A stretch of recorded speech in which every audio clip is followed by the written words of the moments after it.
sociológico entre Haraway, Barat, etcétera, ¿tiene alguna implicación en la realidad o debería de tener alguna implicación o simplemente es hacer especulación del pensamiento?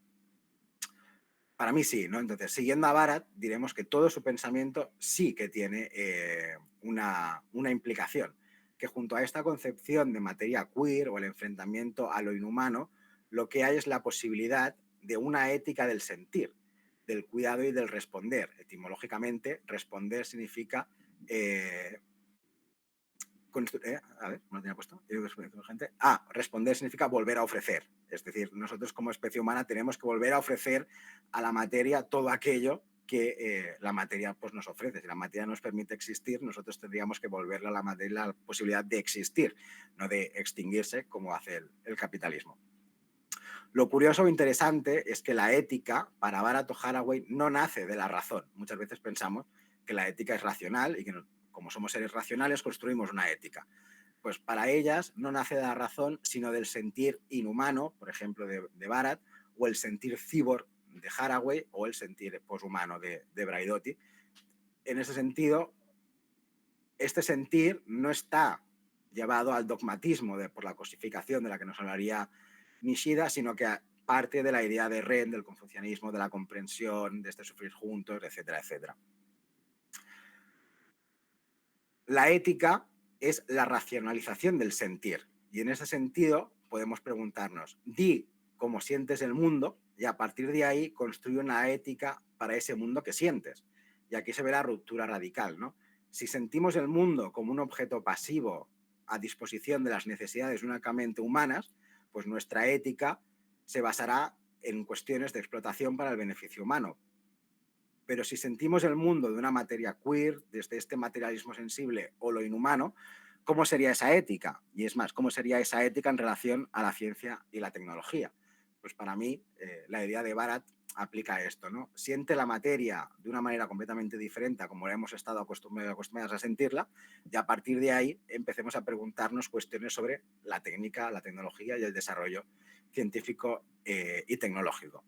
Y hasta aquí mi parte, que ya es bastante, y ahora Álvaro que siga con la parte más fischeriana del día de hoy. Vale, José, gracias. No sé si alguien quiere hacer una pregunta antes a lo que has comentado. No sé si se me oye bien, creo que me voy a conectar con el móvil porque estoy teniendo muchos problemas de conexión. Se me ha ido bastante la conexión, entonces, vale, voy a conectarme desde el móvil y continuamos.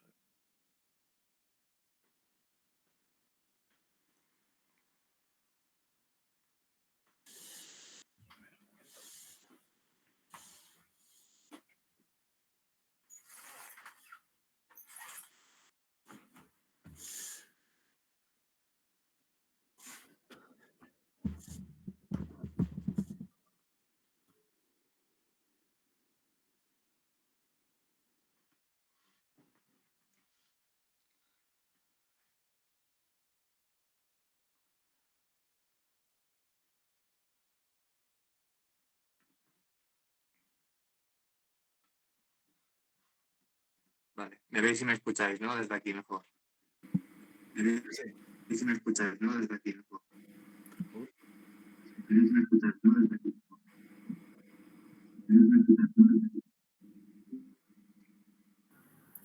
Vale, bueno, pues... Un momentito que pongo el wifi. Disculpad, es que se me estaba yendo la conexión y...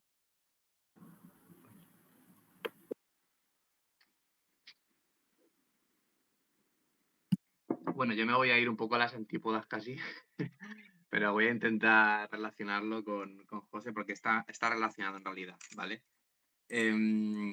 Os habría compartido pantalla porque tenía cosas subrayadas en el texto, pero da igual, voy a hacer un poco como la dinámica que ha hecho José, porque además el texto de Fisher es mucho más sencillo, ¿vale? Es un texto más sencillo en principio. Pongo un poco en contexto y ya pasamos un poco a abordar el texto. El texto de Fisher es un texto que creo que lo publicó, digamos, en castellano-español.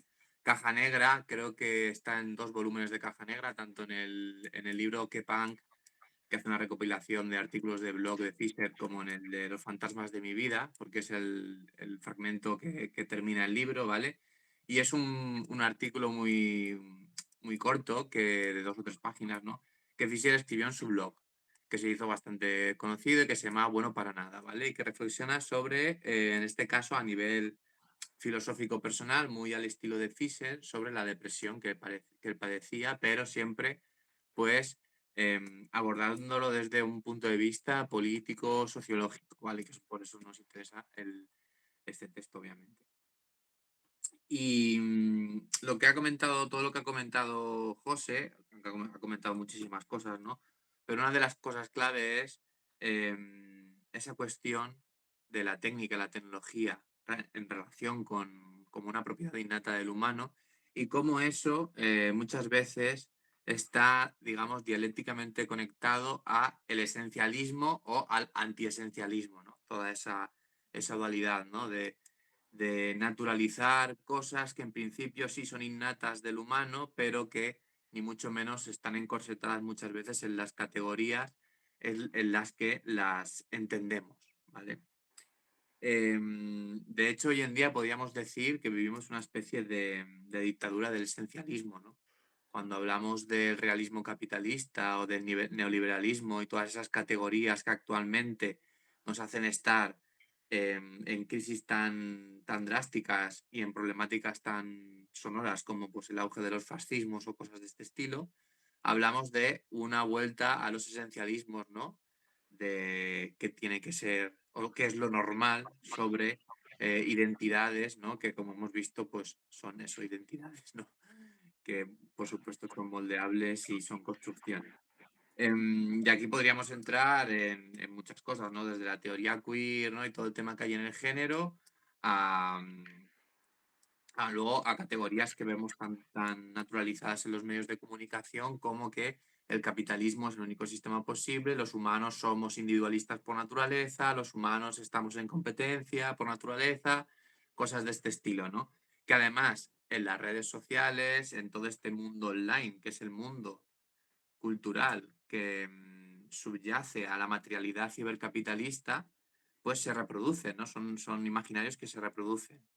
Evidentemente son imaginarios que subliman, ¿no? Una materialidad muy concreta, que es unas tecnologías cibernéticas manejadas por la clase capitalista y bueno, pues dirigidas a los clásicos quehaceres del sistema capitalista, ¿no? Que es pues, la extracción de plusvalía, la acumulación de capital, etcétera, etcétera.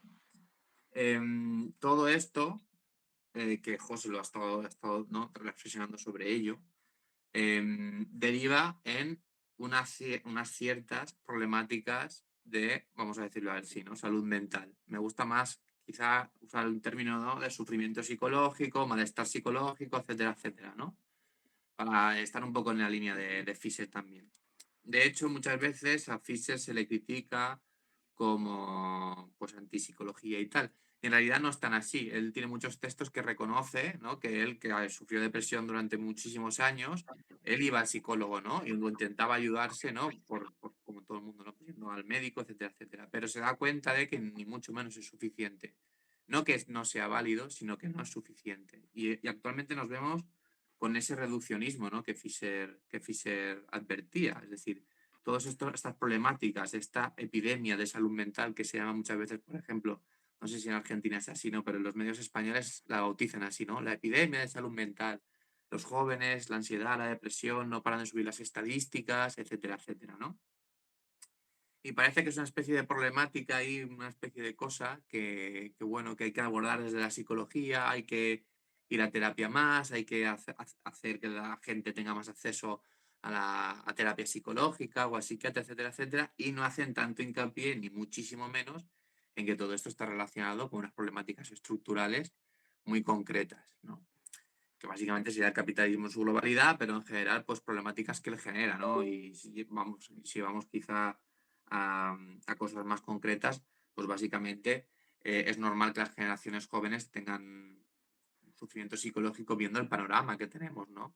La desafección política, un auge del autoritarismo del fascismo, una crisis climática, problemáticas de precariedad muy fuertes, por ejemplo, aquí en España con la vivienda, ¿no? Estamos teniendo un problema muy drástico que hace generaciones ni mucho menos se había tenido. Entonces, bueno, eso es un poco la tesitura, ¿no? Del texto de Fisher, es decir, lo hemos elegido un poco porque, aunque hable del malestar psicológico o de la depresión, en realidad es como la consecuencia directa de cómo nos relacionamos con la técnica, la tecnología, de una manera impuesta en realidad, ¿vale? Porque no es que nos queramos relacionar así, sino que, bueno, los medios de producción, donde está la técnica y la tecnología incluidos, están dominados por la clase capitalista. Entonces se nos impone toda una materialidad que nos genera, pues bueno, una existencia que otros autores lo han denominado de muchas maneras, ¿no? Pero alienada, enajenada, etcétera, etcétera. Y sin más, pues pasamos un poco a lo que comenta Fisher, ¿vale? Hago un paréntesis de que en Argentina los pibes están bastante mal. El 60% está por debajo de la línea de pobreza, o sea, creo que la situación es mucho más crítica que en España, en todo el sur global. O sea, mismo el capitalismo de las plataformas en África y en Latinoamérica se come a los pibes, porque la presencia de las familias es mucho más escasa por las condiciones laborales, entonces, nada, me parece interesante. Justo soy pediatra, así que siempre pienso en los niños y las niñas. Sí, sí, totalmente de acuerdo. En las tesituras del sur global es mucho peso. Problemáticas similares, pero mucho más acentuadas, o ni eso, problemáticas que en Occidente ni nos imaginamos. Sí, sí, por supuesto. Entonces, como os decía, ¿vale? Empiezo a leer, ¿no? Comenta Fisher, he sufrido intermitentemente de depresión desde que era un adolescente. Algunos de estos episodios fueron sumamente agotadores y resultaron en autolesiones, periodos de abstinencia, en los que podía pasar meses en mi propia habitación, solo aventurándome a salir para cobrar el seguro de desempleo o comprar las mínimas cantidades de comida que consumía y estancias en clínicas psiquiátricas. No diría que estoy recuperado de esa condición, pero me complace decir que la frecuencia y la severidad de los episodios depresivos han disminuido enormemente en los últimos años, en parte como consecuencia de algunos cambios en mi situación personal, pero también porque he llegado a tener un entendimiento diferente de mi depresión y de sus causas. Comparto mis propias experiencias de aflicción mental, no porque crea que haya algo especial o único en ellas, sino para apoyar la afirmación, y esto es lo que subrayo aquí en el texto, ¿no?, de que muchas formas de depresión son mejor entendidas y mejor combatidas a través de marcos que son impersonales y políticos más que individuales y psicológicos, ¿no? Es un poco lo que se estaba explicando en la contextualización del texto y un poco también ahora de Fisher y cómo él aborda esta problemática, ¿no? Como has comentado también un poco, que yo creo que el espacio geográfico es importante. Fisher vive en Inglaterra, ¿no? En Gran Bretaña y sufre todo el periodo del thatcherismo tan bestia y tan precario y con una violencia directa hacia la clase trabajadora, ¿no? Y entonces él vive quizá una época donde el sindicalismo aún está muy vivo en Inglaterra, ¿vale? Cuando él es joven, pero va viendo la victoria del neoliberalismo, ¿no? Hasta lo que estamos viendo ahora en muchos países donde, sinceramente, la izquierda, por decirlo de alguna manera así muy global, ¿no? Con todas sus aristas y toda su diversidad, está perdiendo en todos los lugares, ¿no? Entonces, en 2008, 2010, 2011, cuando Fisher empieza a escribir en el blog, ya llevaba años, ¿no? Pero cuando empieza a hacerse como más famoso, es cuando empieza a escribir estos textos. Un poco para contextualizarlo, ¿no? Está ya viéndose un poco en la tesitura que estamos nosotros ahora, 20 años después, quizá, o 15 años después de este texto, más acentuada aún, ¿vale? Em, Voy a saltarme algunos párrafos, ¿vale? Por no leer el texto entero. Me voy al He leído el primero, el segundo me lo salto y me voy al tercero, ¿vale? Que dice, mi depresión siempre estuvo atada a la convicción de que yo era literalmente un bueno para nada. Pasé la mayor parte de mi vida hasta los 30 años creyendo que no iba a trabajar. A los 20 anduve a la deriva entre los estudios de posgrado, los periodos de desempleo y los trabajos temporales. En cada uno de esos roles sentí la misma falta de pertenencia, como universitario porque era un diletante que en cierto modo había falsificado su camino, no un académico con todas las letras, como desempleado porque realmente no estaba desempleado como aquellos que honestamente buscaban trabajo, como empleado temporario porque sentía que me desempeñaba incompetentemente y en cualquier caso porque tampoco pertenecía realmente a esas oficinas o fábricas, no porque fuera demasiado bueno para ellas, sino al contrario porque era sobreeducado e inservible y ocupaba el puesto de alguien que lo necesitaba y lo merecía más que yo, ¿vale? Este párrafo creo que es importante, ¿no? Por comentar también y reforzar lo que ha comentado José desde otro punto de vista, en el sentido de que Fischer aquí está hablando de cómo le afecta, las categorías identitarias, ¿no? Que el capitalismo nos impone, sobre todo a la clase, ¿no? Porque bueno, Fischer es un varón heterosexual, en principio blanco, ¿no? Entonces lo que le afecta a él más es la clase social. Pero aquí vemos, ¿no? Ese esencialismo impuesto, ¿no? De categorías que está como que es el germen, yo creo que sobre todo del sufrimiento, aparte, ¿no? De la precariedad que en general estructural, ¿no? Pero a nivel psicológico y sobre todo, por ejemplo, y yendo a la cultura de las redes sociales, creo que es un poco lo que se mueve, ¿no? Luego, si eso podemos comentar más cosas, porque aquí seguro que tenemos todas cosas que decir, ¿no? Pero yo en redes sociales, supongo que en Argentina también está ese fenómeno, porque es algo, sí, está seguro, porque he visto muchos usuarios también argentinos, ¿no? Y de Latinoamérica con estos discursos. Todo el tema de los criptobros, todo el tema de, ¿no? De la fiebre del Bitcoin, bueno, ahí estáis con Milei, ¿no? Y todo, que también está dentro de ese discurso también, ¿no? En España también es muy fuerte, ¿no? Todo esto. Y yo creo que es una respuesta un poco a todo esto que Fischer describe, ¿no? O sea, un malestar generado por la precariedad, por no encajar identitariamente y entonces un sobreesfuerzo, ¿no? E intentar encajar y además esa situación de vulnerabilidad que se genera en las identidades que están, pues bueno, siendo violentadas, digamos de alguna manera, ¿no? Sujetos violentados, acaban entrando, ¿no? En estas dinámicas tan tóxicas y tan perversas, ¿no? En estas culturas que sí que les dan una identidad, ¿no? Y sí que les dan un camino muy concreto, que luego ya vemos que obviamente pues es un camino, pues eso, de desclasarse o de convertirte en enemigo de tu propia clase social o de convertirte en una persona, bueno, misógino, detestable, lo que sea, ¿no? Entonces está como muy ligado aquí, ¿no? Yo creo también. De hecho, en el siguiente párrafo, pero me voy a ir al final, ¿vale? Hay una frase que Fischer comenta, ¿no? Es el último punto y seguido, que dice: la forma de poder social que más me afectó fue el poder de clase. Aunque por supuesto el género, la raza y otras formas de opresión producen la misma sensación de inferioridad ontológica, expresada con exactitud en el pensamiento que articulé más arriba. Yo no soy ese tipo de persona que desempeña roles destinados al grupo dominante, ¿no? Evidentemente, Fischer parte de un paradigma marxista y no está las tesituras de estas otras personas, ¿no? Entonces aquí él lo reconoce, en plan de yo me siento fuera de todo esto y soy consciente de ello, ¿no? Pero me siento inferior, ¿no? En ese sentido.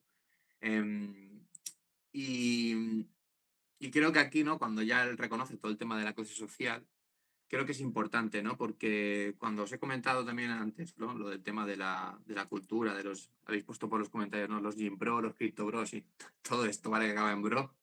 Pero básicamente, sí que es cierto que aquí muchas veces a lo que se hace alusión directamente y la gente lo pasa muchas veces por alto es a la clase. O sea, muchas veces es en plan de tienes que ser un hombre exitoso, tienes que ser tal, o sea, tu clase, el arquetipo de clase válido es el capitalista, ¿vale? Es el broker, el emprendedor, el tío que es un fucker y es un rico que lleva el coche, el Ferrari y tal, ¿no? Entonces, es el arquetipo de capitalista depredador, ¿no? El tiburón y todo esto. Lo digo porque está ahí está yo creo que siempre relacionado con esa pulsión a la clase, pero también con esta expresión que dice Fischer, ¿no? De esa sensación de inferioridad ontológica. O sea, estos chavales que entran aquí muchas veces tienen esa sensación de inferioridad ontológica. Ojo, no porque se les haya apetecido, sino porque muchas veces están en situaciones precarias, ¿no? De hecho, muchísimos están en situaciones precarias, ¿no?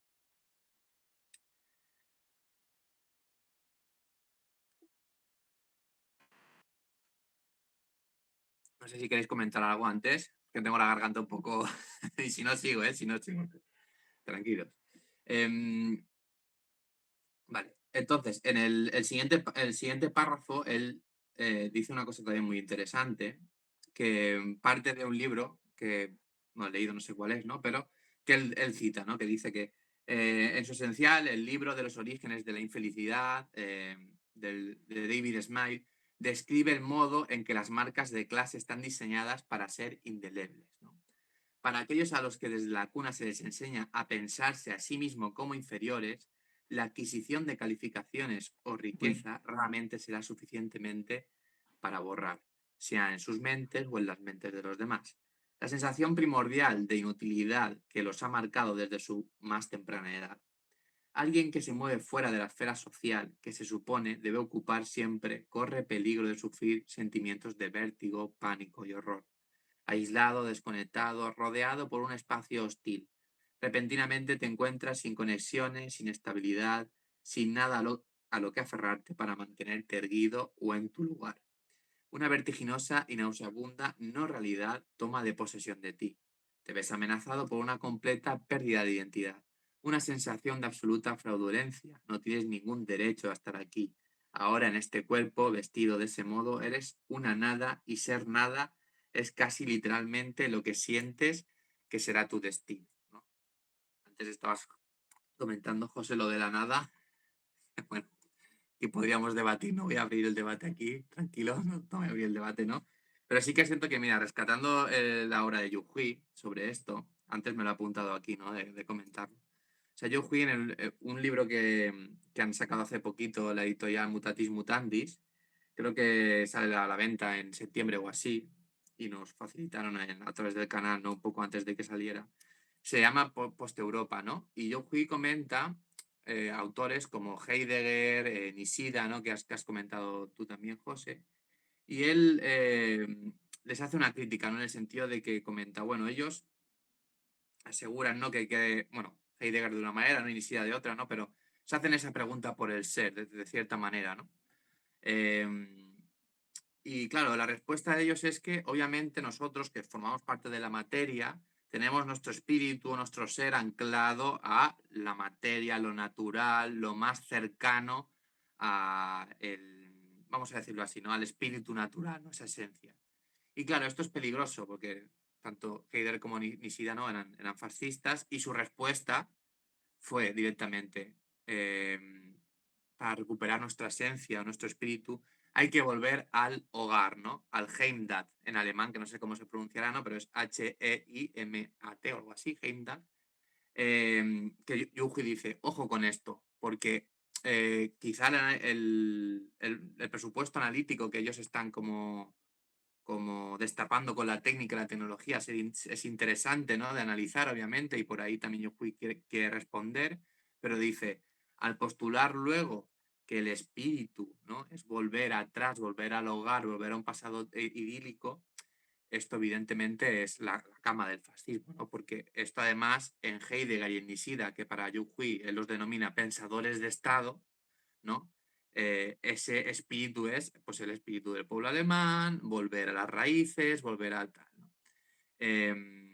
Entonces, bueno, aquí cuando hablamos de este sufrimiento, esta fragmentación, si lo queremos llamar así, del sujeto, esta desorientación de todo un poco que es lo que la materialidad cibercapitalista o el capitalismo cibernético está generando cada vez más con procesos como la digitalización, la globalización, ¿no? La expansión mundial de la sociedad de consumo, etcétera, etcétera, y en general del capitalismo y todas sus dinámicas. Esto genera eso, una especie de nada, ¿no? Que se tenga que volver a preguntar, ¿no? ¿Qué somos, ¿no? En plan de, ¿qué nos está pasando? Y aquí entraría, ¿no? Todo el tema de, ahora seguiremos, ¿no? con la crítica, ¿no? Pero aquí entraría todo el tema de Fischer, que es más propositivo, ¿no? Del realismo capitalista, ¿no? Del deseo postcapitalista, de volver al postcapitalismo, de volver a propuestas que propongan sistemas dialécticamente y materialmente contrarios al capitalismo y que quieran superarlo, ¿no? Fischer es marxista y propone una especie de marxismo o neomarxismo, no un marxismo ortodoxo, ¿no? pero aquí también entrarían, por ejemplo, pues el anarquismo o anarcomarxismo y todos los postulados que se pueden englobar en el poscapitalismo. De hecho, en el párrafo de abajo, que sí es el de abajo, ¿vale? Fisher habla de un concepto que es el voluntarismo mágico, ¿vale? Que estaría también muy relacionado con esto y creo que es importante, ¿no? De hecho, él dice, Smith llama voluntarismo mágico a la creencia de que está en poder de cada individuo la posibilidad de ser lo que quiera. Es la ideología dominante y la religión no oficial de la sociedad capitalista contemporánea, ¿no? Acordaos que Fisher escribe esto sin estar esta epidemia que hay ahora mismo en redes de todo lo que os he contado, ¿no? Donde esto ahora en las redes sociales como se ha reproducido de manera masiva, ¿no? Impulsada por los expertos de los realities y los gurús corporativos, así también como por los políticos, ¿no? Habría que añadirle y ahora también por las redes sociales. El voluntarismo mágico es tanto un efecto como una causa del histórico bajo nivel de conciencia de clase actual, ¿no? Hay una pérdida de conciencia de clase brutal, ¿no? Exagerada, y por eso, entre otras muchas cosas, pasan fenómenos como el auge de la extrema derecha en Europa, ¿no? Que llevamos mucho tiempo, o por ejemplo, vuestro ejemplo en Latinoamérica, ¿no? Que vuestro ejemplo de Argentina en Latinoamérica, ¿no? Con todo el auge de eh, los libertarios, ¿no? Yo creo que se autodenominan así, ¿no? Aunque los anarquismos libertarios quizás sea otra cosa, ¿no? Pero todo este libertarismo, ¿no? De Milei. El voluntarismo mágico, lo que pasa es que, según él, no, según Fisher, es la contracara de la depresión, ¿no? Cuya convicción subyacente es que somos los únicos responsables de nuestra propia miseria y que, por lo tanto, lo merecemos, ¿no? Evidentemente, como hemos naturalizado, ¿no? Hemos esencializado el sistema capitalista, lo vemos como algo natural, como algo invisible, como que la sociedad funciona así porque es así, porque somos así y ya está, ¿vale? Hemos perdido también una capacidad histórica, una capacidad de análisis temporal, de por qué hemos llegado, cómo hemos llegado, qué es, ¿no? Que es un poco la pérdida de la conciencia de clase, ¿no? Si tú tienes conciencia de clase, tienes conciencia del pasado, ¿no? De las derrotas, de las victorias, de las luchas pasadas, de los proyectos pasados que han surgido, que no, que han acabado en una cosa, que otra. Todo eso parece que se ha difuminado, ¿no? Es una especie de presentismo continuo, ¿no? Todo el rato en el presente. Y claro, aquí, en este presente continuo que nos genera tanto malestar, pues es muy fácil vendernos, ¿no? Lo de remedios individuales, remedios paliativos, a través de las redes sociales, a través de, en general, la cultura, ¿no? Porque hago mucho hincapié en las redes sociales porque es el elemento de comunicación principal de la materialidad cibernética, ¿no? Pero aquí hablamos de muchos más factores, ¿vale? Sí, ¿alguien quiere comentar algo? Sí, sí. Sí, yo no tengo inconveniente, por supuesto. Hola, hola, mucho gusto a todos.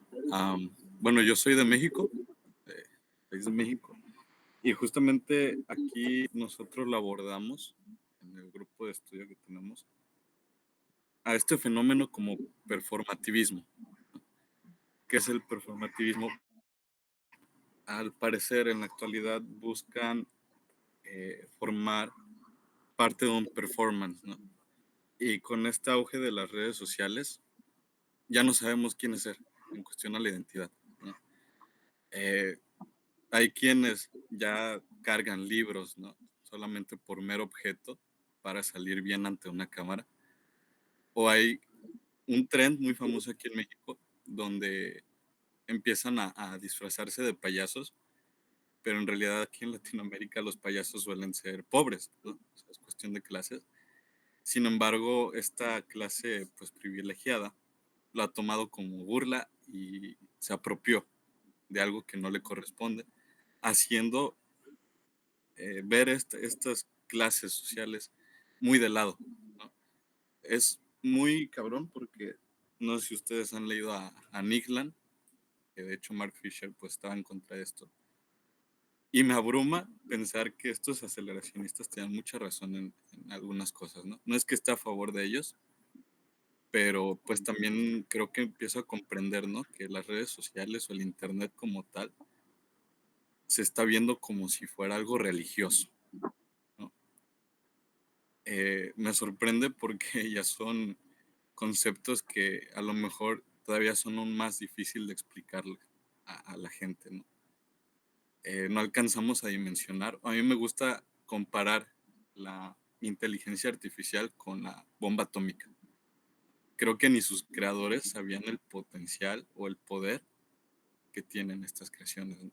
Que ni siquiera ellos tienen el control sobre esto, ya que es mero lenguaje y quién sabe, pueden construir su propio mundo y ya me estoy cuestionando si nosotros estamos a su mando o la IA está bajo nuestro mando.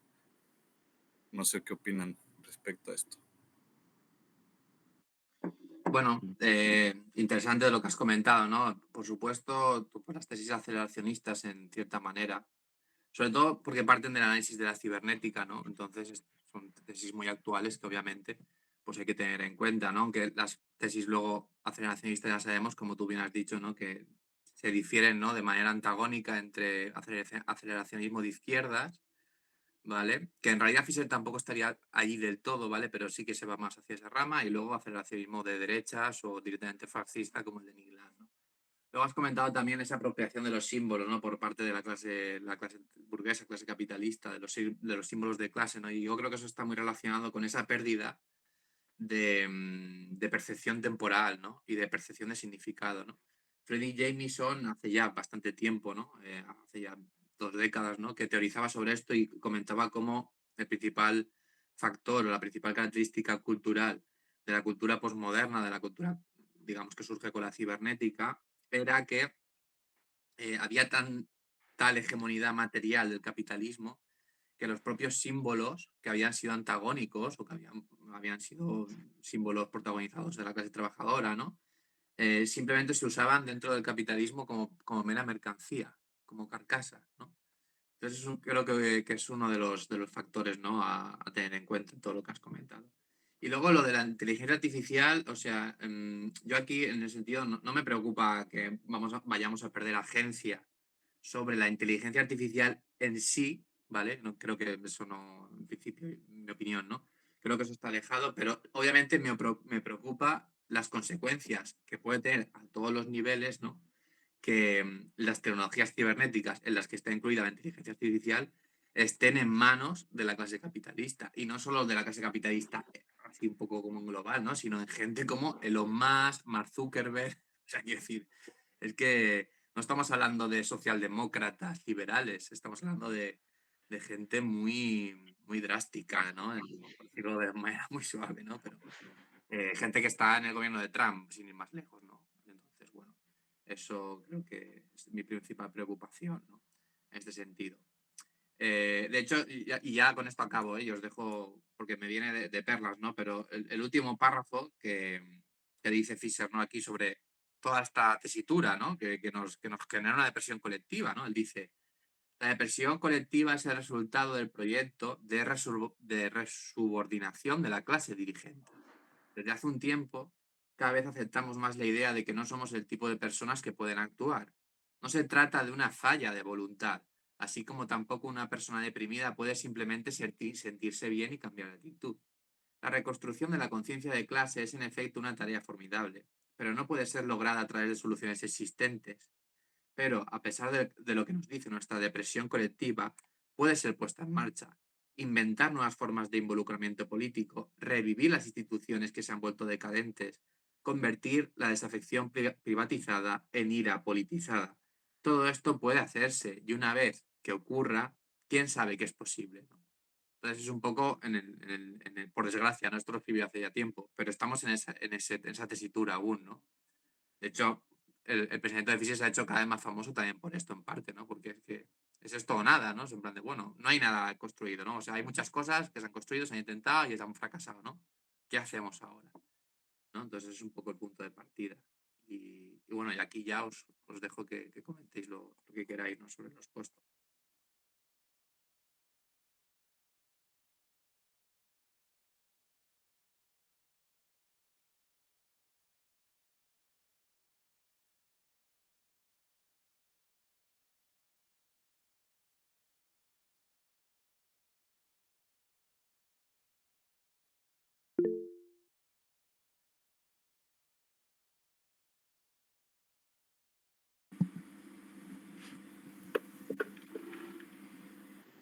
Adelante, Nocta. Sí. Justamente lo que mencionas, que la IA esté bajo pues, las manos de estos capitalistas, concuerdo mucho en que es una preocupación, porque al parecer el algoritmo pues está siendo entrenado justamente para cooptar, ¿no?, estos símbolos que normalmente vienen de izquierda. Ellos, siendo alguien de izquierda, alguien activista aquí en el Estado de México, me preocupa porque a veces hasta suelo desconfiar de mis mismos compañeros, ¿no? Siempre encuentro como que esa preocupación ¿de verdad lo están haciendo por una causa o lo están haciendo por protagonismo o dinero? No me queda muy claro, porque también le encuentro un problema muy grande a que parece que todos están compitiendo, ¿no? Al menos en las páginas de Instagram, eh, se olvidan de esta colectividad y ya sean anarquistas, comunistas, lo que ustedes quieran, se siguen peleando, ¿no? Sigue habiendo como que esa división entre la izquierda que nos sigue pues estancando, ¿no?, en cierta manera, y se olvida mucho lo que es la acción directa como tal. Lamentablemente aquí también estamos sufriendo algo con la vivienda. Ha habido muchos desalojos, demasiados desalojos, muy preocupante. El Mundial de la FIFA va a ser inaugurado aquí, pues pensamos que es en base a ello, ¿no? Creo que es muy obvio. Sin embargo, nadie hace nada, o sea, al parecer cada vez somos más pocos los que se preocupan por esto, o incluso por lo de Palestina, ¿no? Aquí mi problemática sigue siendo eso de la identidad, ¿no? Si ya todo es performativo, si ya no podemos encontrar como una identidad fuera de algún producto, de algún lenguaje, ¿qué nos queda? Y justo lo que comentaba José Manuel me llega un poquito como de esperanza, ¿no?, a aceptar la materia como tal. Todos somos materia. Y bueno, era solo un comentario un poquito más reflexivo. La verdad estoy muy joven, todavía me queda mucho por aprender, sin embargo, estoy consciente, creo que sigo consciente de todos estos problemas y no está de más. Gracias. A ti por los comentarios. En relación a lo que comentabas ahora, esto último, de la construcción de una identidad colectiva, llamarlo de alguna manera, hay un filósofo que ahora ya me parece que se ha pasado a la decadencia absoluta, que es Bifo Berardi. Pues, en función del último libro, me parece que esto es más una suposición porque no lo he leído.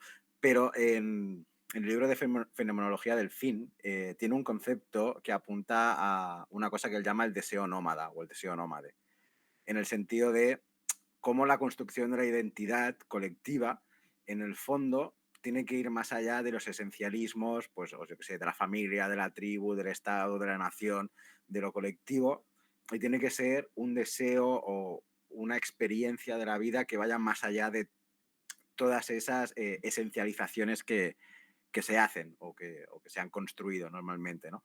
Entonces, en el fondo, y aquí es una problemática, ¿no? Porque es como, vale, ¿cómo renuncias a tu identidad construida socialmente para construirte desde una no identidad?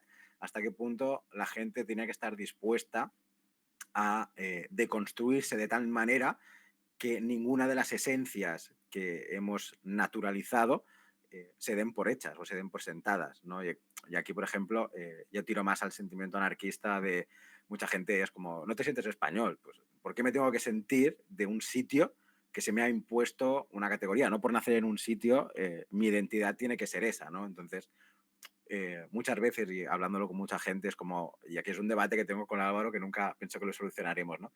Antes de sentimiento de clase, habría que promover un sentimiento de especie, por ejemplo, ¿no? O sea, todos somos una única especie humana, independientemente del lugar donde hayamos nacido o de donde estemos. Entonces, esa empatía incluso con la persona más desfavorecida del último rincón del mundo es empatía.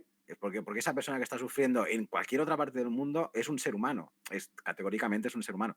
Entonces es como, me da igual, o sea, y aquí me hace mucha gracia hacer esta cosa, ¿no? De si hay una persona capitalista y hay un capitalista y un no capitalista ahogándose, el capitalista sabrá al capitalista.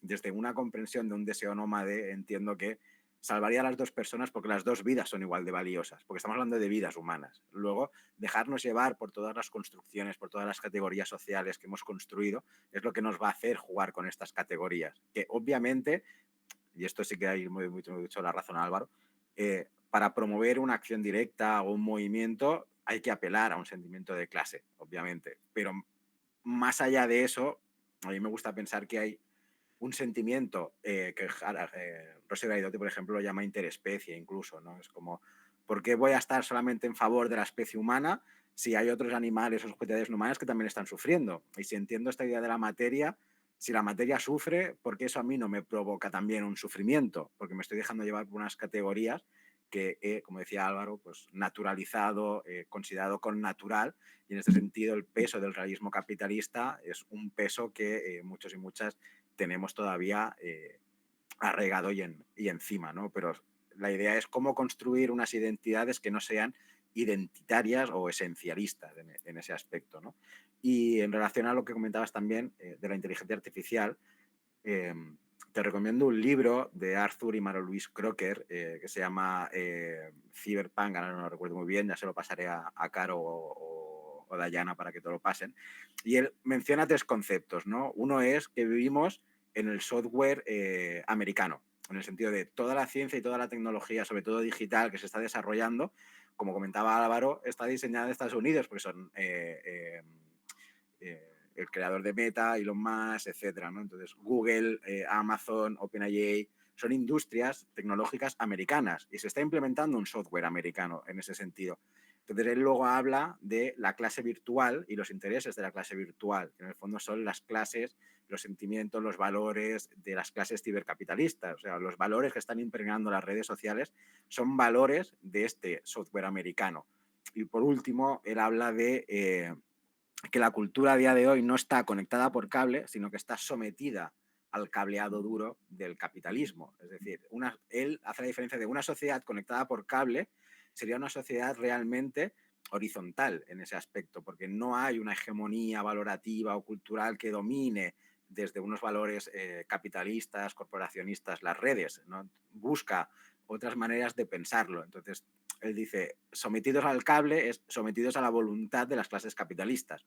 Conectada por cable sería construir un Internet, por ejemplo, desde otros valores completamente, ¿no? O sea, podemos pensar o llegar a imaginar la construcción de una Internet desde la ayuda mutua, la solidaridad, o sea, nos parece casi imposible porque pensamos que el Internet es así porque es así. Y es como, no, el Internet es así porque se ha construido desde un software, una mentalidad corporacionista. Entonces, aquí hay otra autora, que es Tiziana Terranova y filósofa italiana, que ella habla de la automatización de lo común, ¿no? De cómo todos los algoritmos, toda la inteligencia artificial, toda la capacidad de producción técnica, y aquí sé que Álvaro puede hablar más de esto, puede llevarnos a la construcción de una sociedad escasez, por ejemplo, ¿no? De cómo el capitalismo siempre ha generado esta escasez artificial y cómo a día de hoy, con unas ciencias y unas tecnologías pensadas desde otros valores, desde lo común, desde lo colectivo, pueden llevarnos a una sociedad escasez, por ejemplo, ¿no? Entonces,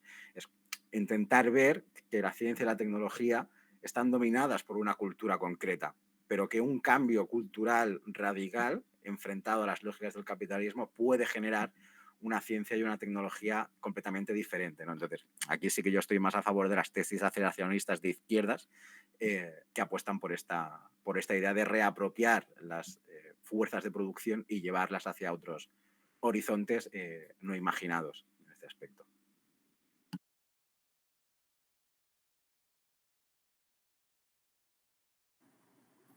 Claro, muchas gracias por la recomendación. Adelante, adelante.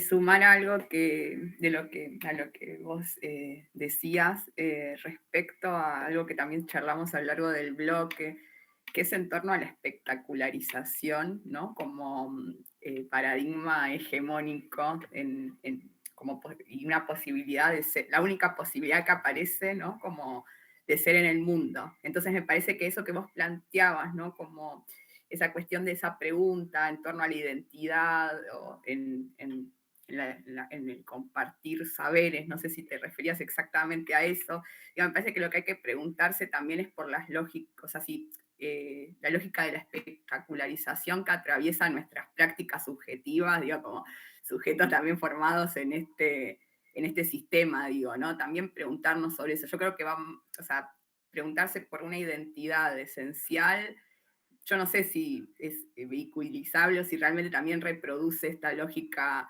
clasificatoria o de categorías que, o sea, por ahí desde lo que decía José Manuel, ¿no? De este realismo agencial, o sea, por lo menos se pone en tensión hasta una perspectiva queer, sino preguntarse cómo nuestras prácticas están atravesadas por la lógica del espectáculo y cómo todo lo que hacemos se transforma o suponemos que habría que socializarlo desde una lógica de mercancía, digo, cómo escapar a eso como formas de habitar el mundo, ¿no? De relacionarnos. Me parece que ahí hay también otra posibilidad de ver lo que vos preguntabas, que a mí me parece como muy, muy importante desde otro punto, ¿no? Porque si no es como volver a esto que decían también de la dictadura del esencialismo, ¿no? Como si habría algo puro o algo que, ¿no? que discernible. Me parece que eso también es como bastante dificultoso, pero sí pensar lo otro. Y volviendo también a lo que se comentaba anteriormente, me parece como algo muy interesante pensar en esto del carácter ilusorio del individuo, ¿no? Como esto que traía José Manuel al principio, que nosotros a lo largo también del bloque lo fuimos discutiendo también con otras categorías, ¿no? Como, bueno, obviamente Estado, pero también sociedad, ¿no?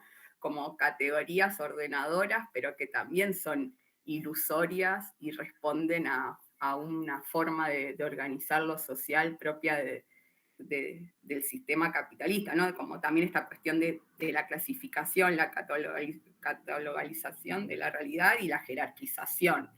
Me parece que ahí en esa posibilidad de hacer una cuestión de trazar compartimentos cerrados, termina estando como esta cuestión de la jerarquización. Y otra cuestión que quería compartir, que me parece que es algo que yo vengo pensando y también traerlo para discutirlo, ¿no? De cómo también hay algo de que si nosotros pensamos incluso en nuestros desarrollos técnicos tecnológicos, ¿no? Desde una perspectiva relacional, también digo como, como pensar en el microuso. Entonces yo digo, los chats de inteligencia artificial y toda esta tecnología que es más reciente, para mí está muy inscripta en algo que yo llamo democratización de la lógica del amo y el esclavo, ¿no? Cuando nosotros chateamos con ChatGPT es un asistente que lo ponemos en una posición servil, ¿no? Donde haceme esto. Digo, más allá, no me interesa hablar tanto de la agencia que tenga la tecnología, sino del trato que nosotros tenemos con la tecnología, con esa tecnología en particular y que habilita, ¿no? Que de pronto todos tengamos un asistente al que le podemos dar órdenes y que es como lo mismo, ¿no? Que sería un capitalista teniendo un empleado y satisfaciendo como cierta pretensión de dominación sobre los otros para satisfacer su deseo, ¿no? Digámoslo más así en esos términos. Entonces ahí a mí me parece que hay un problema en torno a las subjetividades que van surgiendo de ese uso, ¿no? Más allá de lo que podría traer la tecnología en sí. Entonces, digo, como también en esto de pensar lo que planteaban al principio de bueno, cómo volver a relacionarnos de otra manera, ¿no? Con la materialidad. Por un lado está eso, donde la interacción es, o sea, para mí es una lógica como amo y esclavo, y por otro lado también al mismo tiempo se da algo de una anulación del contacto con lo material, por ejemplo, el fuego. El fuego ya en la cocina no se ve, el fuego es eléctrico, o sea, no hay como contacto con una materialidad tan sencilla como el fuego, que es lo que o sea, supuestamente es el inicio de algo así como la humanidad, ¿no? Entonces, cómo esas cuestiones también van favoreciendo o contribuyendo a una subjetividad capitalista, que me parece que ahí es como el régimen de lo sensible, en el sentido de volver al sentir, lo que decía José Manuel, no ese lugar del contacto con la materialidad, porque si no me parece que es como imposible, o sea, como en esa pregunta de las posibilidades, ¿no? Me parece que hay algo muy sencillo que es como eso, de decir, bueno, el contacto con lo material, porque si no existe, no sé cuán posible es o si no cuán abstracto se volvería imaginarlo como posibilidad.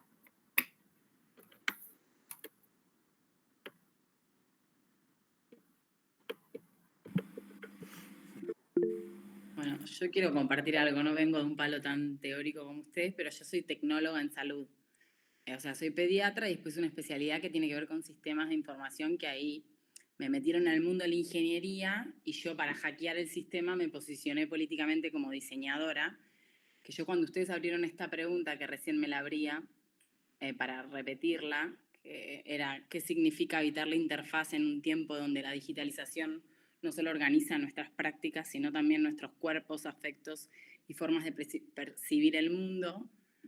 Yo quedo siempre la hippie porque voy a los hospitales y digo que me dedico a mejorar la salud con tecnología. Al principio usaba optimizar, era súper capitalista, no sé qué, y ahora voy y digo que la tecnología más primitiva es el amor y me tildan de hippie, pero hay algo, yo en sanidad, de ponerla, o sea, que me uno mucho con lo que contó todo José, porque es algo de sentirse materia, y a mí en salud me pasa que los sistemas no cuidan a los sanitarios, aparte de que no cuidan a los pacientes, y que podemos tener una crítica muy profunda a la medicina alopática, que para eso me encantaría meterme más en lo oriental, y a la espiritualidad, porque la salud tampoco respeta la espiritualidad, pero mi forma como hippie práctica de aplicar todo lo que me están diciendo acá es tener estos discursos que siempre quedo como medio loca, pero que creo que vienen un poco a colación y por eso quería compartirlos, y que es muy difícil encontrar gente que, al final todos, ahora siento que empiezo a resonar con gente, pero yo tengo 30 y algo, ya casi más 40, y me costó mucho encontrar gente que quiera generar tecnología desde una técnica, desde un lado que ya ahora no le voy a decir humano, porque es ridículo cuando le digo humanizar la salud yo.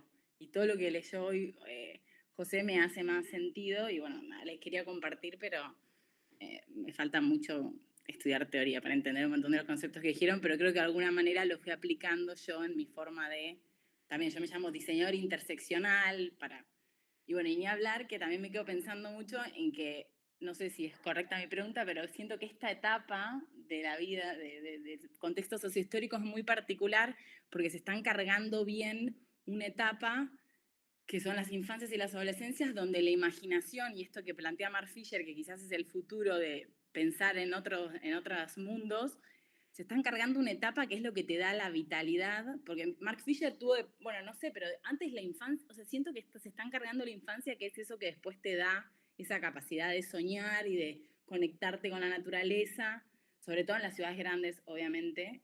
Y bueno, eso, no sé, nada más. Medio autorreferencial, discúlpenme, no soy así en general, pero fue mi manera de asociar con eso. Bueno, sobre lo que has dicho sobre Mark Fisher, ¿no? Y también recojo un poco el resumen de todo lo que habéis comentado, que estaba aquí anotando cosas. Yo creo que prácticamente todas las cuestiones que habéis estado enlazando giran en torno a una cosa bastante sencilla que muchas veces pasamos por alto, ¿no? Y es que lo material condiciona la conciencia siempre, ¿vale? No hay más, ¿no? En ese sentido.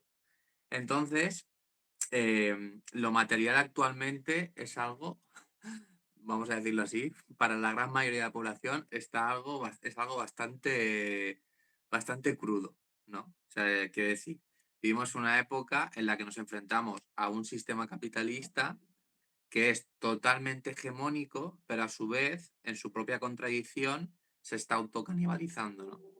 Y nos está llevando y entrando en una crisis climática y una crisis planetaria sin precedentes. Y esto deviene en todas las problemáticas que queramos luego anunciar o analizar, etcétera, etcétera, ¿no? Entonces, eso por un lado, ¿no? Cuando tú has comentado lo de la infancia o cuando hablamos de todo el tema del esencialismo, etcétera, etcétera, creo que estamos entroncando la respuesta de, una, cómo nos organizamos materialmente y dos, existe una necesidad acuciante de organizarnos materialmente diferente. Quiero decir, porque si el sistema funcionara genial, no nos tendríamos que hacer esta pregunta, ¿no? O quizá no tanto. Pero el problema es que el sistema literalmente nos pone en riesgo de generar un ecocidio a nivel planetario, que no hay nada más grave que eso.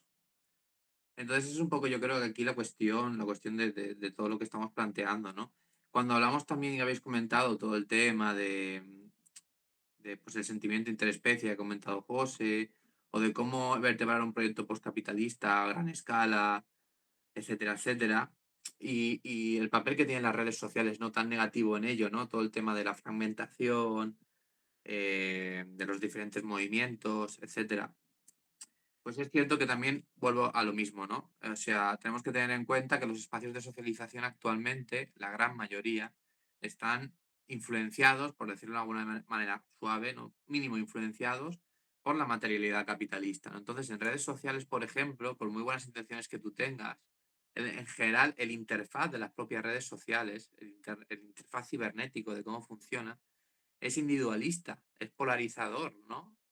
Aparte de que está manipulado y controlado por directamente fascistas, como Elon Musk o esta gente, ¿no? Que prima ciertos discursos y tal, ¿no? Pero aparte de eso, no, no tiene una lógica comunal, ¿no?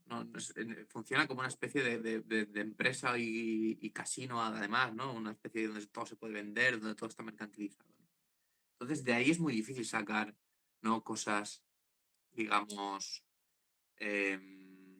a relucir. Eso no quiere decir que las redes sociales no hayan tenido una potencialidad y la tengan, ¿eh? O sea, hay movimientos sociales de izquierdas o en general movimientos sociales que se han estructurado a través de las redes sociales, ojo. Pero actualmente sí que es cierto que la conquista, por decirlo de alguna manera, del capitalismo sobre esos espacios y sus lógicas es como mucho más fuerte de que hace décadas, ¿no? Entonces, bueno, básicamente eso, ¿no? Con lo que habéis comentado, ¿no? De generar el apunte de la materialidad y en concreto, sobre todo el tema del nivel político que habéis comentado, habéis estado reflexionando, y sobre también el tema de las identidades, ¿no? Pues creo que es complicado, ¿no? Quizá aquí tendríamos que pensar cómo generamos nuevos espacios en la red, porque con los que hay ahora es que es muy complicado, o sea, es como hacerse la pregunta, pero no vamos a encontrar respuesta, ¿no? Porque es un poco remar a contracorriente, ¿no? En este sentido.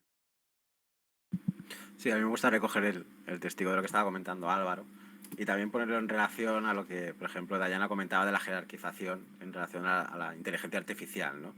Y aquí un tema que no he investigado mucho, pero sí que me he dado cuenta, es la jerarquización incluso que hacemos con la tecnología asistencial como ChatGPT, Alexa, Siri, etcétera. Todos son voces femeninas.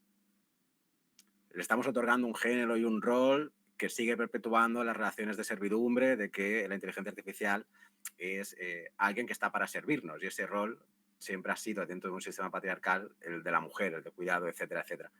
Incluso llevándolo a la teoría queer o al feminismo glitch, etcétera, es cómo podemos pensar unas tecnologías asistenciales que no reproduzcan unas categorías de género y unas jerarquías sociales construidas dentro del capitalismo y del patriarcado, ¿no? Por ejemplo. Luego, llevándolo al tema de la materialidad, considero que siempre la especie humana, en este sentido, ha vivido diferentes materialidades a lo largo de su historia o devenir animal, que son diferentes también formas, maneras de producción, ¿no?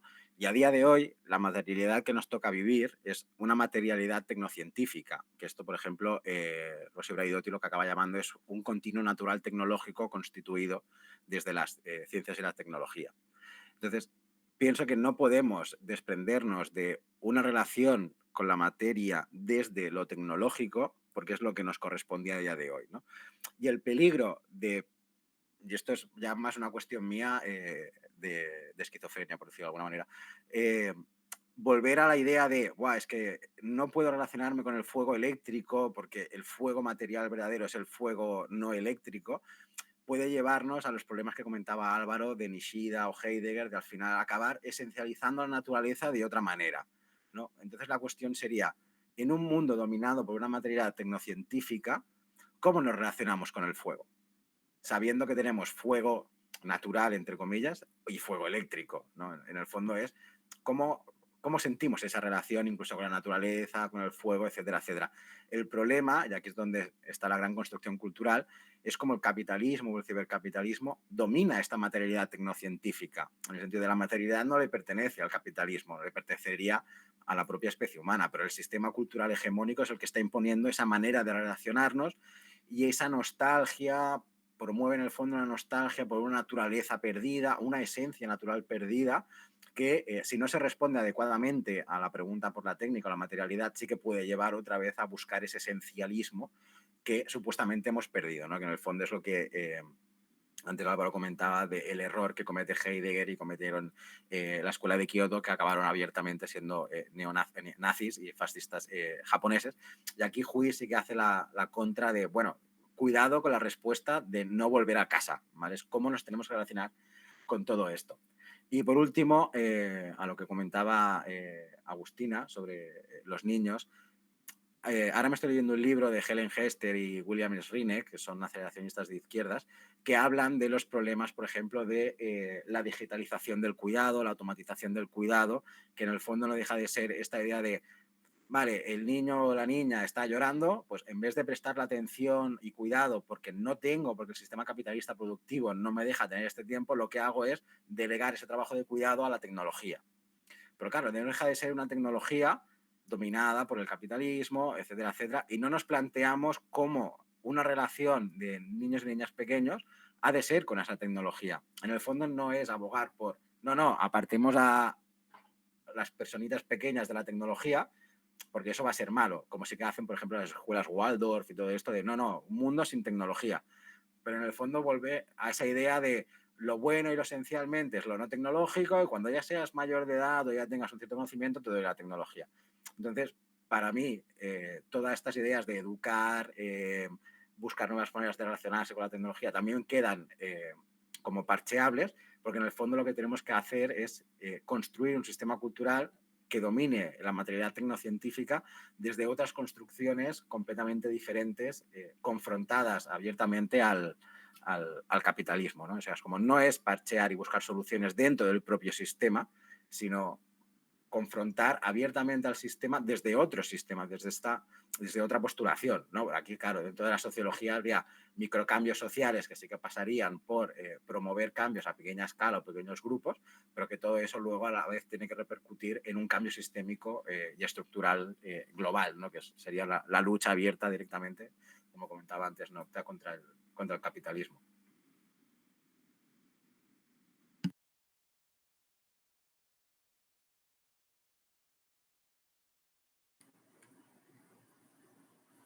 Bueno, retomando un poquito lo que comentaba Dayana, aquí en el grupo de estudio que tenemos en cuestión a lo del fuego, ¿no?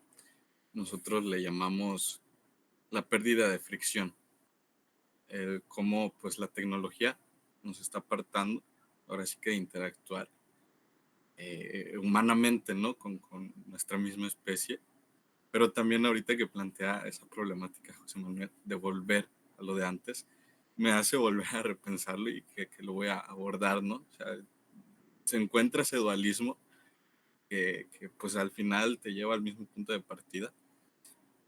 Y algo interesante que conocí gracias al aceleracionismo fue haber conocido a William S. Burroughs. Al parecer Nick Land lo tenía como que en un pedestal, pero este William comentaba algo que se me hace pues muy interesante en cuestión al lenguaje, ¿no? Sabemos que el lenguaje condiciona la conciencia. ¿Qué hay antes del lenguaje? O sea, para que haya un lenguaje, una interpretación del lenguaje, él lo plantea un escrito, un símbolo, un dibujo, ¿no? O sea, volvemos a los principios de la civilización. Creo que no podemos haber interpretado o empezar a tener como esta conciencia, ¿no? Subjetiva, sin antes haber visto un símbolo creado por nosotros, porque a diferencia de otras especies, el ser humano es el único capaz de prevalecer miles de años a través de un escrito, ¿no? Entonces es difícil que un animal lo haga, un animal sabe lo que hace hasta que muere y ya, pero es muy difícil que deje como una enseñanza escrita o materializada hacia sus siguientes generaciones. Creo que eso ya es más cuestión de supervivencia y de adaptación, ¿no? Y lo que planteaba también como solución a esto, William, pues es cambiar, ¿no? El lenguaje, y creo que también es una problemática muy difícil, el cambiar la narrativa al día de hoy, porque pues está politizada, ¿no? Está a manos de los capitalistas, es muy difícil hacerles en contra. Ahorita que mencionaste a Bifo Berardi, yo lo conocí de hecho en una aplicación externa, las típicas, ¿no? Redes sociales. Yo lo consumo en Substack, les recomiendo mucho esa plataforma. Es un espacio dentro de lo que cabe todavía un poquito más humano.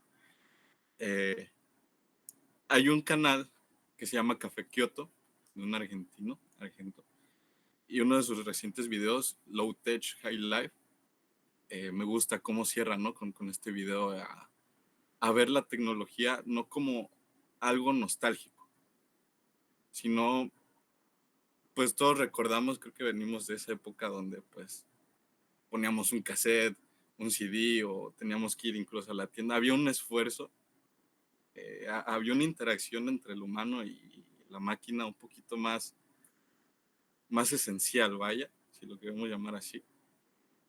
Y no lo teníamos tan automatizado como lo hacemos ahora, ¿no? O sea, ahorita ya queremos escuchar una canción, queremos hacer cualquier cosa con un clic. La inmediatez, vaya, ¿no? Creo que es algo que dicta mucho nuestra sociedad hoy en día, ya sea en las relaciones, en el trabajo, en cualquier cosa, todo tiene que ser inmediato. Y perdemos justamente esa fricción, ya sea entre lo material o entre nuestra misma especie, ¿no? Ante todo. Y pues él propone que no nos salgamos de la tecnología, ¿no? Que no desaparezcamos porque es prácticamente imposible. El algoritmo ya dicta los comportamientos de las personas. Tú puedes dejar un año de usar redes sociales, pero vas a interactuar con la gente y vas a saber qué onda, ¿no? ¿Qué está pasando con las mismas redes sociales? Porque todo viene de ahí. Pero creo que sí, retomar como que la tecnología como algo no tan inmediato, creo que puede ser una buena alternativa, ¿no? Usar cámaras analógicas, como decía Café Kioto, ¿no? Volver a escribir y guardártelo para ti, a no tener esa necesidad de compartirlo al mundo, porque es algo que también William decía, ¿no? El lenguaje es muy peligroso, las palabras son muy peligrosas. Me gusta cómo lo compara con un virus. Cada vez se propaga más y más y más y más, dependiendo de cuál sea más dominante. Me parecen muy interesantes todos estos puntos porque justamente algo que se me hace chistoso es que lo que he estado aprendiendo recientemente lo abordaron aquí, en este momento, ¿no? No suelo ser muy espiritual y con respeto, pero también acabo de ver una película que es de Jodorowsky, creo que se llama The Holy Mountains en inglés, así lo pueden buscar, y cierra con un final donde rompe la cuarta pared después de mostrarte cómo funciona la sociedad desde el principio, ¿no? Este dualismo de bien y mal, y que te tienes que desprender de todo el constructo humano, vaya, y que cierre con esto, ¿no? Es una película, date cuenta que es toda una película. Vete a vivir la realidad, tu propia realidad, ¿no? Me parece que también parte como que de este punto, ¿no? O sea, también no vale la pena tanto meterse al pozo de la subjetividad, porque vaya, es como entrar en una especie de psicosis, ¿no? Buscar respuestas y encontrarte con más preguntas y preguntas y preguntas y siempre va a tener que haber algo más arriba de lo de arriba y creo que es una cuestión jerárquica, ¿no? Que de hecho el mismo pensamiento tiende a hacerlo, ¿no? Desde el inicio de la civilización. Las religiones, ¿no? Siempre tiene que haber algo arriba y no nos cuesta aceptar que todo está aquí, en nuestros ojos, ¿no? Es todo lo que puedo aportar por el momento.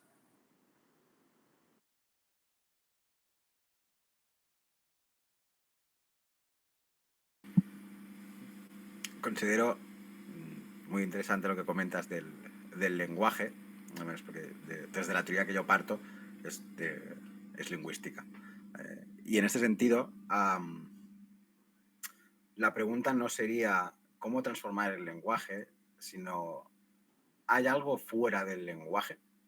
O sea, el lenguaje, digamos que lo que decíamos antes, ¿no? Humaniza el mundo, nos lo hace a nuestra medida humana.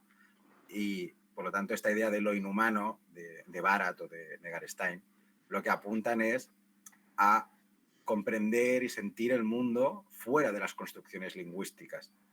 Y entonces ahí es cuando nos enfrentamos al abismo, porque nos preguntamos qué es la realidad, qué es la cosa, y nos damos cuenta de que hay mucho más allá de lo que yo como humano puedo ver en esa realidad, ¿no? Entonces, la metáfora que utiliza Berardi del el virus como un lenguaje, en el fondo es cómo el lenguaje lo que hace es generar este dogmatismo de la cosificación. Y cuando decimos que, llevándolo al término del género, una mujer es una mujer, nos estamos dejando llevar por toda la construcción lingüística de lo que la palabra mujer significa, sin darnos cuenta en eso, de que es una construcción y que no deja de ser una categoría útil en un mundo que nos tenemos que mover de subjetividades y construcciones, porque necesitamos vivir en ese mundo, pero luego podemos entender de que hay un mundo o una misma realidad alejada o fuera de todo ese lenguaje, ¿no? Que en el fondo sería, pues, en términos espirituales, por la espiritualidad, pero hay que entender que, por ejemplo, existen espiritualidades ateas, ¿no? El budismo, el confucianismo, el taoísmo, son espiritualidades que no tienen una divinidad trascendente, no tienen un dios, sino simplemente parten del reconocimiento de que la realidad es mucho más allá de lo que las significaciones hay. Y luego comentando lo de la low tech en ese aspecto, me vi el vídeo. En ese sentido no lo comparto mucho, porque en el fondo, bajo mi punto de vista, y aquí es el debate, o sea, añorar también unas tecnologías pasadas no juega en favor a cómo reapropiar la tecnología que tenemos a día de hoy, ¿no? Es como, demos un paso atrás para poder seguir avanzando, ¿no? Y aquí, obviamente, entran todos los discursos decrecentistas, de no acelerar, o sea, ir más despacio, etcétera, que no sé hasta qué punto también son una necesidad o son una manera de intentar frenar un poco el avance. Y entonces aquí una de las cosas interesantes que se abordan es la idea de acelerar, ¿no? En el sentido de, ¿realmente el capitalismo está acelerando o lo único que hace es imprimir una velocidad dentro de unas tecnologías de consumo? ¿No? Que esto Fisher, en Realismo Capitalista, acaba diciéndolo, ¿no? Dice, para romper todo lo que tenemos a día de hoy, lo que hay que hacer es desarticular el meollo que el capitalismo tiene con el deseo y las tecnologías de consumo. Es como darnos cuenta de que ahí hay toda una construcción que, por ejemplo, es como, vale, pues el capitalismo te dice, hoy tienes el iPhone 12, pero no pienses en el 12 porque en un año va a salir el 13, por lo tanto tú ya empiezas a desear el 13 antes de quedarte con lo que tienes. Entonces, a lo mejor no es tanto volver a utilizar cámaras analógicas, sino apreciar un poco más el tiempo, y aquí sí que luego lo dice Álvaro porque conoce mucho más la estructura de Jameson, de el tiempo, el espacio, etcétera, de cómo construir un nuevo espacio, un nuevo tiempo con la tecnología que tenemos a día de hoy. No la necesidad de volver a una cámara analógica, sino reimaginar el tiempo y el espacio que utilizamos con una tecnología actual. Por lo tanto, bajo mi punto de vista, el capitalismo lo único que hace es imprimir velocidad a la producción porque a él le interesa, pero nunca va a poder acelerar realmente porque el aceleracionismo desde la izquierda lo que haría es romper con esta idea del consumo efímero tecnológico. Y es como, no estamos aquí para producir iPhone 10, 12, 13, 14 cada año, sino para repensar unas tecnologías que realmente puedan ayudar pues, a la liberación de, por ejemplo, el trabajo y la liberación de la clase trabajadora y la capacidad de poder resignificar lo que significa el trabajo, ¿no? Entonces, entraríamos en la dicotomía velocidad versus aceleración. Sí, bueno, aquí lo que has comentado, José, interesante, ¿no? Y yo creo que varias cosas, ¿no? Porque habéis tocado varios temas. Sobre todo cuando hablamos del tema del lenguaje. Yo creo que es importante también tener en cuenta, ¿no? Lo que ha comentado también el compañero Nocta, ¿no? Él ha dicho, digamos que la partícula más pequeña del lenguaje es el signo, ¿no? El signo y el símbolo. Pero creo que hay que tener en cuenta aquí que es cierto, ¿no? Pero esto, ¿dónde está dentro? No está dentro de la cultura, ¿no? O sea, el lenguaje se reproduce, el signo y el símbolo se reproduce y se produce en la cultura. Entonces, a gran escala en el capitalismo, ¿no? O siguiendo este proceso, nos lleva inevitablemente a la producción cultural, ¿no? ¿Quién produce cultura en el sistema actual, ¿no? Es quien reproduce desde lo más mínimo a las tendencias subjetivas más amplias o de masas. Entonces, aquí entrarían la televisión, la radio, las redes sociales, etcétera, etcétera, todo esto. Es quien produce la hegemonía cultural y la producción cultural.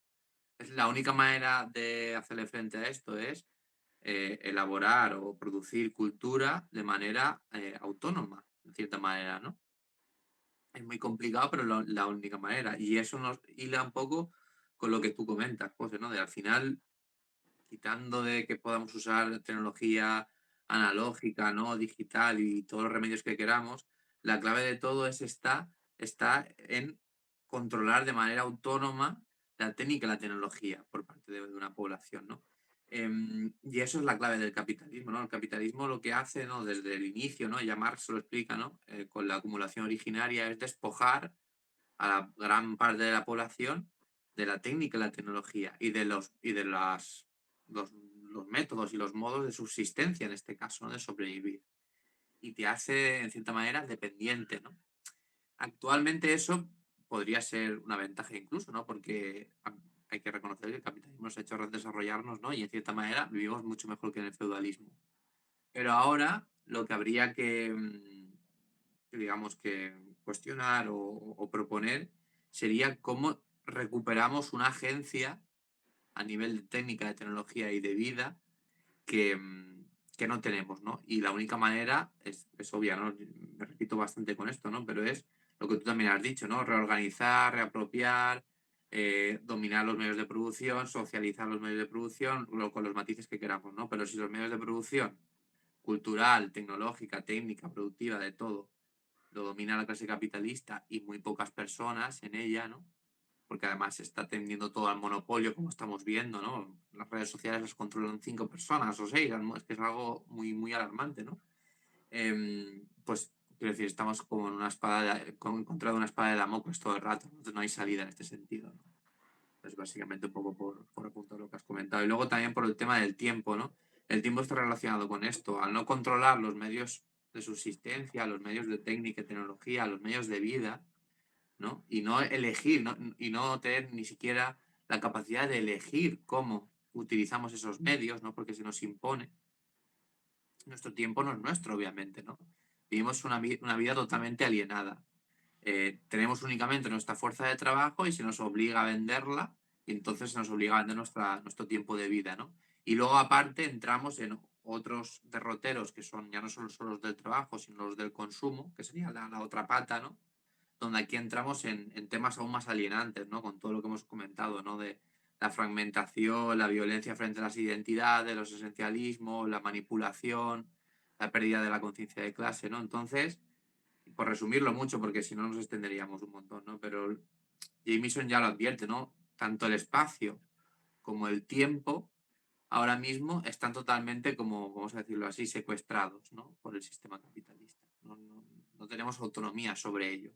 Entonces, eh, ¿qué solución hay? Pues obviamente intentar recuperar, ¿no? La autonomía sobre el espacio, que sería sobre los medios de producción, y a su vez sobre la cultura, sobre las subjetividades y también sobre el tiempo de vida, ¿no? Eso sería todo un poco. Así que suena todo como muy utópico, pero no hay otra salida, es que no hay otra cosa. O sea, al final se tiene que dar algún proceso así. ¿Cómo? Pues no tengo ni idea cómo se puede dar, ¿no? A gran escala. Pero es a lo que todo apunta, ¿no? Yo por añadir una cosa más, porque ahora con lo que comentabas tú, Álvaro, en relación a lo que hablaba el Nocta, de la importancia también del lenguaje y de cómo se construye la realidad a través del lenguaje. Y o sea, cuando estoy haciendo la tesis doctoral, me tuve que leer a unos capitalistas para poder criticarlos y entenderlos. Y es interesante cómo ellos hablan de la creación de una nueva división del trabajo. Es decir, hay pequeñas startups que generan innovación tecnológica y el capitalismo se apodera de ellas, las acaba comprando, las acaba replicando, si no las compran, pues las copian directamente. Pero lo interesante es, frente a ese hecho de un cierto colectivo generando una nueva tecnología o innovando tecnológicamente y cómo el capitalismo se apodera de ello para rebatir el discurso desde la izquierda de no, lo que el capitalismo hace es comprar, copiar, expropiar esa innovación. Los capitalistas dicen no, esto es una nueva división social del trabajo. Estas startups nacen para generar esta nueva división. Ellos son los que generan innovación y luego nosotros somos los que potenciamos esa innovación, porque como ellos no tienen el capital, nosotros le otorgamos el capital.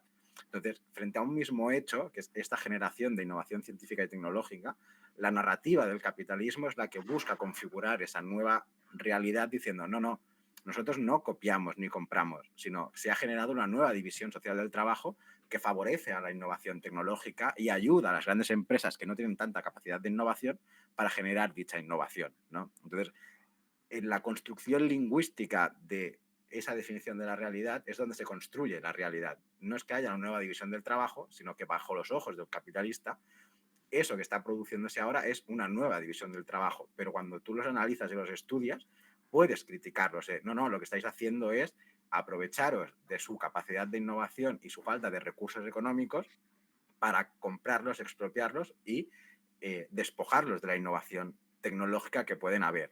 Y esto, para que se entienda también, llevando a un ejemplo, hace tiempo había un grupo de chicas, sobre todo, que se dedicaban a la creación de ropa a través de impresión 3D desde fibras sintéticas generadas a través de leche. Es decir, toda la leche que se tiraba de los supermercados, estas chicas la recogían, hacían todo un proceso y tal. ¿Qué pasa? Que nadie invierte en ello y su advertencia era, bueno, que sepáis que si nadie invierte en esta innovación tecnológica, que lo hará van a ser Google, Meta, Facebook, etcétera, Apple, y van a ser los nuevos Armani, los nuevos Dior, las nuevas grandes marcas van a ser estas empresas. No porque nosotras no queramos, sino porque nadie invierte en lo que nosotras hacemos y el capitalismo lo va a acabar copiando, ¿no? Entonces, simplemente es para remarcar cómo la narrativa acaba también construyendo y cosificando ese realismo capitalista del que hablaba Fisher. Bueno, vamos cerrando, ¿les parece?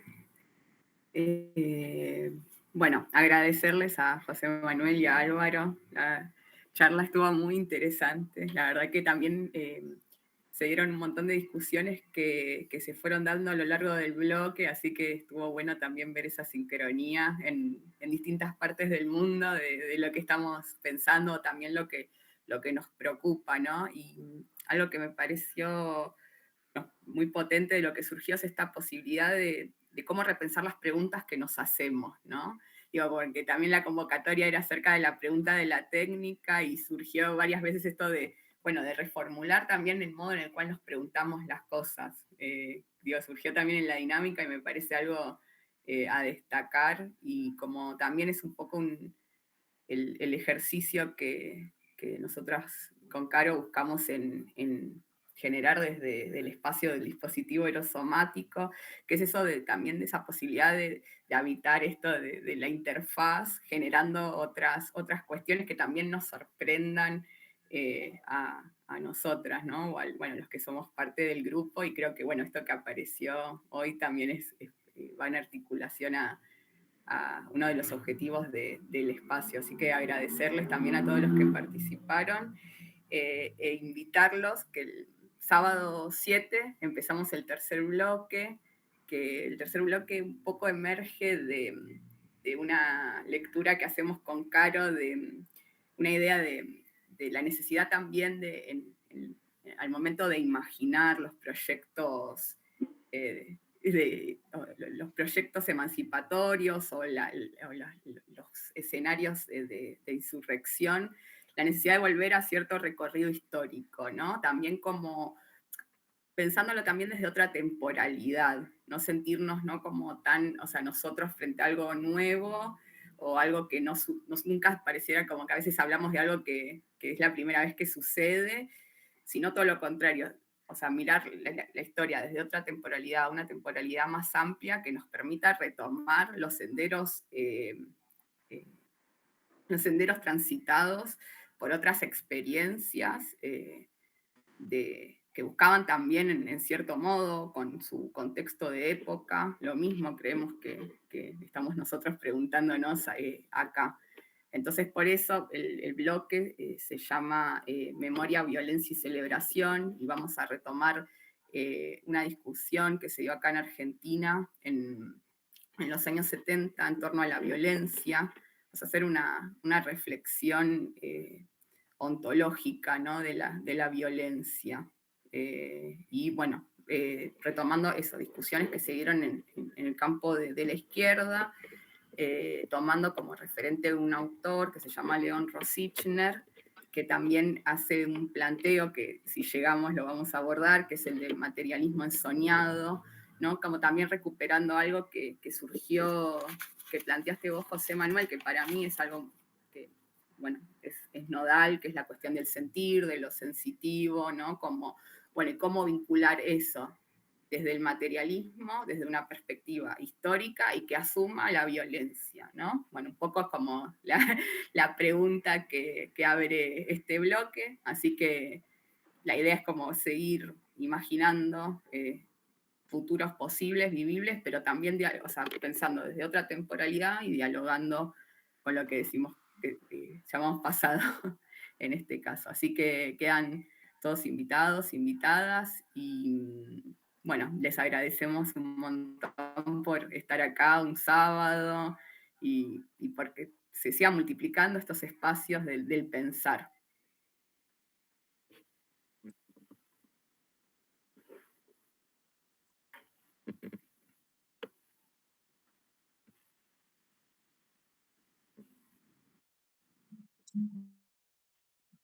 Si nadie tiene más nada para decir. No, a mí nada más me gustaría agradecerles pues esta oportunidad, que se hagan estos espacios. Encantado. No me presenté al principio. Bueno, ahorita saludo, soy Gerardo, yo también soy de la Ciudad de México. Y bueno, la verdad es que fue muy enriquecedora esta charla. Y nada, solamente eso, agradecerles. Y pues sí, espero ser partícipe de más de estos espacios a futuro.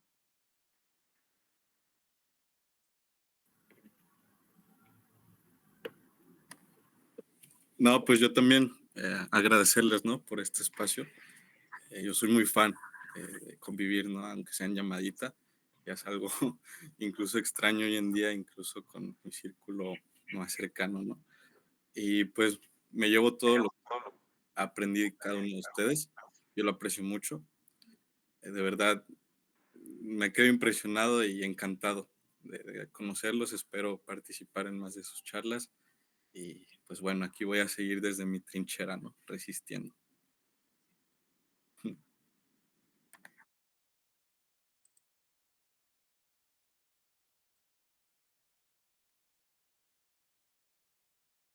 Bueno, entonces cerramos. Gracias.